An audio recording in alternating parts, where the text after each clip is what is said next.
My name is Annalie Henry and I'm a special education major. Today we will be talking about the differences between accommodations and modifications.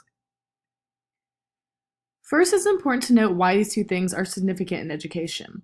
While understanding the difference between an accommodation and a modification, you can understand what is best to use when a student is struggling. We will take a deeper look into what an accommodation is versus modification and which is better to use in certain situations. You will come to realize that accommodations are an everyday occurrence in the school system, and many students struggle throughout their school career, and accommodations and modifications can be a great way to help students that are struggling. I remember accommodation by understanding that it is a change in the delivery of instruction to a student.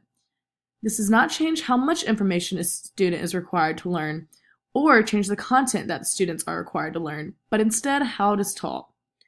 There are many examples of accommodations, but on the next slide we will see a few common ones used by teachers. Here we see some examples of accommodations. If a student has a hard time hearing, as an instructor, you could print out notes ahead of time for the student to follow along during class. Along with that, even changing the way the room is set up is considered an accommodation. If a student has a tough time with written tests, you could also allow them to take the test with you and give verbal responses for their answers. Also, it could be as simple as extra time on a test, which I feel anyone will benefit from knowing that they don't have to rush. These are a few examples of everyday accommodations used by teachers. Next, we will look at modifications.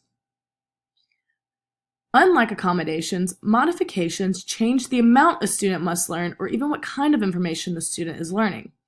This is not used as often as accommodations because normally students will prevail once they get an accommodation, but if not, teachers will resort to modifications. The next slide will have a few examples of recurring modifications that teachers make. As a teacher, if you were to give a student modifications, you could simply shorten their test. Another example of modifications is giving students hints or clues to find the answer that other students may not have. Now you understand the difference between an accommodation versus a modification.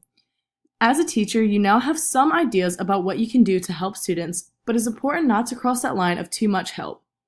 If you give a student too much, you will not know fully what that student understands on their own. And knowing the differences between accommodations and modifications can really help this issue. I hope this PowerPoint helps you understand the differences between accommodations and modifications. Thank you.